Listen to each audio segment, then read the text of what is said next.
بسم اللہ الرحمن الرحیم۔ حضرت خدیجہ رضی اللہ تعالی عنہ وہ محترم خاتون جنہیں سب سے پہلے حضرت محمد صلی اللہ علیہ وآلہ وسلم کی زوجیت کا شرف حاصل ہوا، جن کی زندگی میں حضور علیہ الصلوۃ والسلام نے دوسرا نکاح نہیں کیا، جو دنیا میں سب سے پہلے آپ کے دعوی نبوت پر ایمان لائیں اور جنہوں نے دین حقہ کی خاطر اپنی جان، مال اور عزت کو قربان کر دیا۔ انہیں تاریخ میں خدیجہ رضی اللہ تعالی عنہ بنت خویلد کے نام سے موسوم کیا جاتا ہے۔ ام المومنین حضرت خدیجہ رضی اللہ تعالی عنہ نے جس دل سوزی و محبت، جان فشانی و محنت اور فرما برداری و اطاعت کے ساتھ رسول اللہ صلی اللہ علیہ وآلہ وسلم کی خدمت کی اور اسلام کی راہ میں جو بے نظیر اور عدیم المثال قربانیاں پیش کیں، وہ آنے والے ہر دور میں نہ صرف مسلمان عورتوں بلکہ مردوں کے لیے بھی مشعل راہ کا کام دیتی رہیں گی۔ طبقہ نسواں کے لیے یہ امر انتہائی فخر اور ناز کا موجب ہے کہ دین کی راہ میں اپنے آپ کو ہمہ وقف کرنے والی اولین ہستی ایک عورت کی تھی، اور عورت بھی وہ جو کہولت کے عمر سے گزر کر بڑھاپے کے اس دور میں داخل ہو چکی تھی، جب اعضاء میں اضمحلال پیدا ہو جاتا ہے اور شدید محنت اور تکلیف برداشت کرنے کی طاقت بہت کم ہو جاتی ہے۔ رسول اللہ صلی اللہ علیہ وآلہ وسلم نے بھی ہمیشہ حضرت خدیجہ رضی اللہ تعالی عنہ کی ان قربانیوں کا اعتراف فرمایا اور تا حین حیات انتہائی رقت بھرے الفاظ میں ان کا ذکر کرتے رہے۔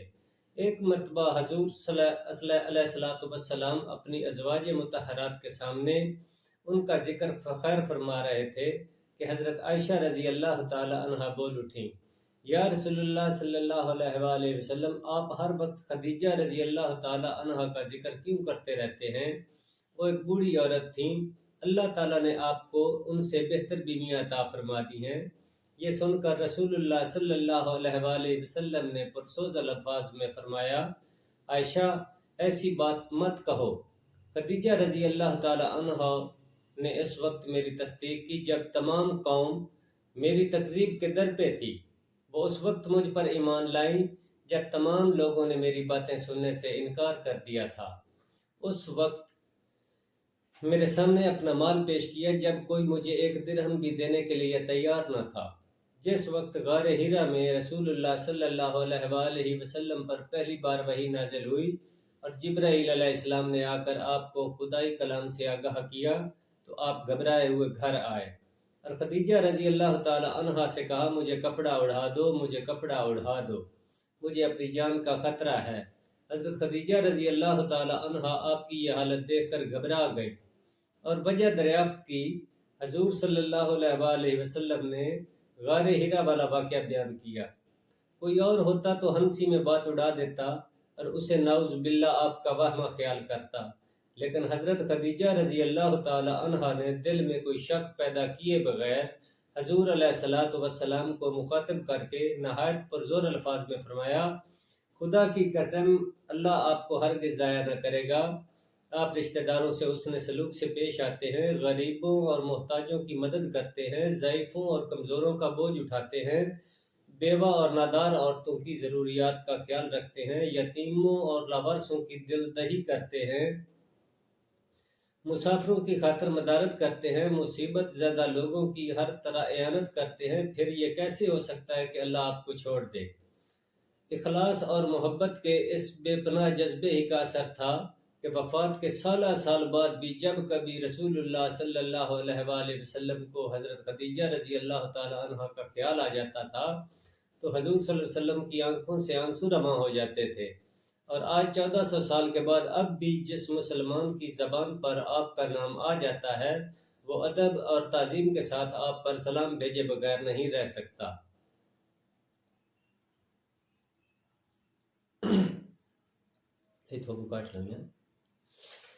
مکہ کے ایک پر رونق محلے میں بئر سقیہ کے قریب ایک عالیشان اور خوبصورت مکان بنا ہوا تھا جو اپنی خوشنمائی، فراخی اور زبائش کے لحاظ سے ارد گرد کے تمام مکانات میں امتیازی حیثیت رکھتا تھا، اور جس کے در و دیوار سے بنانے والے کی عظمت، ثروت اور شوکت عیاں ہو رہی تھی۔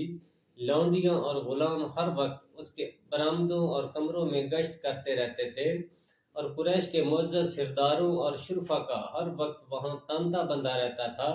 اس گھر کا مالک مکہ کا مشہور سردار قبیلت تھا۔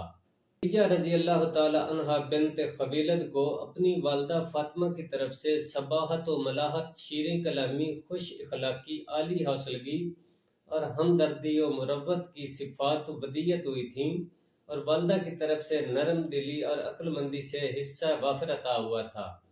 ان اخلاق حسنہ کے باعث قریش کے ہر نوجوان کی دلی خواہش تھی کہ اسے خدیجہ رضی اللہ تعالی عنہا کا شوہر بننے کا شرف حاصل ہو۔ خود خدیجہ رضی اللہ تعالی عنہا کا برادر امزاد ورقہ بن نوفل، جو بے حد شریف، متین اور عقل مند شخص تھا، انہیں اپنی زوجیت میں لانے کا خواہش مند تھا۔ خدیجہ رضی اللہ تعالی عنہا بھی اس کی بالغ نظری اور عقل و دانش کی معترف تھیں۔ ان کے دل میں ورقہ کی فرزانگی و متانت کے باعث اس کا بڑا احترام تھا، لیکن مشکل یہ آ پڑی کہ قبیلت اپنی لڑکی کے لیے ایسا بر چاہتا تھا جو حسن اخلاق، مال و دولت اور حسب و نسب کے لحاظ سے خدیجہ رضی اللہ تعالی عنہا کا ہم پایا ہو۔ ورقہ دیگر تمام اوصاف سے متصف تھا مگر مال و دولت سے محروم تھا، اس لیے خدیجہ رضی اللہ تعالی عنہا کو حاصل نہ کر سکا، اور قبیلت نے ورقہ کی درخواست مسترد کر کے ابو حالہ بن زرارہ تمیمی کو اپنی بیٹی کے لیے منتخب کیا۔ ابو حالہ یوں تو بیشتر اخلاق حسنت سے متصف تھا، لیکن سخاوت اور فیاضی میں اس کا قدم اپنے ہم عمر لوگوں میں سب سے آگے تھا۔ ابو حالہ کے ہاں خدیجہ رضی اللہ عنہ کے بطن سے 2 لڑکے پیدا ہوئے، جن میں سے ایک کا نام حالہ اور دوسرے کا ہندہ رکھا گیا۔ یہاں یہ امر قابل ذکر ہے کہ عرب میں والدین اپنے بچوں کو نظر بد سے بچانے کے لیے بعض اوقات ان کے نام عورتوں جیسے رکھ دیا کرتے تھے۔ چونکہ مکہ میں خدیجہ رضی اللہ تعالی عنہا کو بھی رشک اور حسد کی نگاہ سے دیکھا جاتا تھا، اس لیے والدین نے اپنے بچوں کو نظر بد سے بچانے کے لیے ان کے نام زنانہ رکھ دیے۔ دونوں میاں بیوی آرام اور چین کی زندگی بسر کر رہے تھے، انہیں زوجیت کی تمام سعادتیں میسر تھیں۔ ابو حالہ باطمینان تمام اپنے کاموں میں مشغول رہتا تھا، اور خدیجہ رضی اللہ عنہا کا سارا وقت بچوں کی غور و پرداخت اور پرورش میں صرف ہوتا تھا۔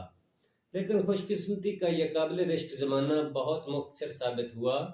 حضرت خدیجہ رضی اللہ تعالی عنہا کا محبوب شوہر عین انفوان شباب میں انہیں دارغ مفارقت دے گیا، اور خدیجہ رضی اللہ تعالی عنہا کی آنکھوں میں دنیا اندھیر ہو گئی۔ کچھ عرصے تک خدیجہ رضی اللہ تعالی عنہا کی زندگی انتہائی قلق اور اضطراب میں گزری۔ مال و دولت کی فراوانی کے باوجود انہیں نہ دن کو چین تھا اور نہ رات کو آرام۔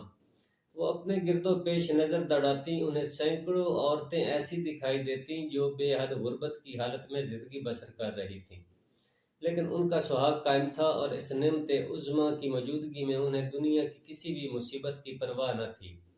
ان سے نظر ہٹا کر جب وہ اپنے اوپر نگاہ ڈالتی تھی تو گو انہیں دنیا جہان کی نعمتیں میسر تھیں، لیکن ان کا سہاگ لٹ چکا تھا، اور یہی اکیلا زخم خدیجہ رضی اللہ تعالی عنہا کا جگر پارا پارا کرنے کے لیے کافی تھا۔ خدیجہ رضی اللہ تعالی عنہا کے لیے صبر کے سوا اور کوئی چارہ نہ تھا۔ وہ تقدیر پر صابر و شاکر ہو کر بیٹھ رہیں، لیکن جب کبھی ابو حالہ کا خیال آتا تو ان کے دل میں دبی ہوئی غم و الم کی چنگاریاں بھڑک اٹھتیں۔ جب وہ اپنے بچوں کو دیکھتی کہ انہیں بچپن ہی میں یتیمی کا داغ اٹھانا پڑا ہے تو ان کے منہ سے ایک سرد آہ نکلتی اور وہ دل محسوس کر کے رہ جاتی۔ ابو حالہ کے انتقال کے بعد قریش کے نوجوانوں نے دوبارہ شادی کی درخواستیں کرنی شروع کریں۔ ابتدا میں تو وہ ان کی درخواستیں پائے حقارت سے ٹھکراتی رہیں، کیونکہ ابو حالہ کی یاد آسانی سے محو ہونے والی نہ تھی، لیکن آخرکار والد اور چچا عمرو بن اسد کے اصرار پر راضی ہو گئے، اور بنو مخزوم کے ایک شریف نوجوان عتیق بن عائش سے ان کی شادی ہو گئی۔ ابو حالہ کی طرح اس نوجوان نے بھی خدیجہ رضی اللہ تعالی عنہ کو آرام و آسائش پہنچانے میں کسر اٹھا نہ رکھی۔ اس کے ہاں ایک لڑکی پیدا ہوئی جس کا نام ہندہ رکھا گیا، لیکن افسوس کچھ عرص کے بعد عتیق کا بھی انتقال ہو گیا، اور خدیجہ رضی اللہ تعالی عنہ پر دوبارہ غم کا پہاڑ ٹوٹ پڑا۔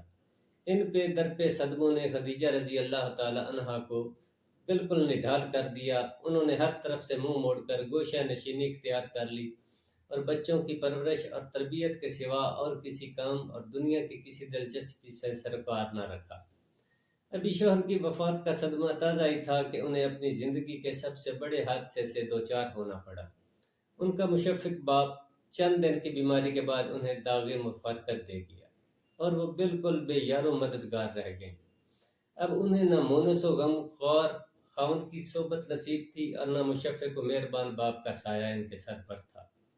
وہ تنہا تھی، کوئی نہ تھا جو اس رنج و غم کی حالت میں انہیں تسلی دیتا اور کوئی نہ تھا جو ان کی ہمدردی اور غم خواری کرتا۔ اس لیے مجبور ہو کر انہوں نے باپ کا سارا تجارتی کاروبار اپنے ہاتھ میں لے لیا اور اس طرح اپنے دل کو دوسری طرف منعطف کرنے کی کوشش کی۔ مکہ ایک تجارتی شہر تھا اور وہاں کے مالدار لوگ اپنی تجارتی قافلے دوسرے شہروں کو بھیجا کرتے تھے۔ خدیجہ رضی اللہ تعالی عنہا نے بھی بعض لوگوں کو نفع میں حصہ دار بنا کر ان کے ہاتھ تجارتی اشیاء بیرون ملکوں میں بھیجنی شروع کی۔ فطری ہوشیاری اور ذکاوت کی بدولت خدیجہ رضی اللہ تعالی عنہا کی تجارت کو بہت فروغ حاصل ہوا اور تھوڑے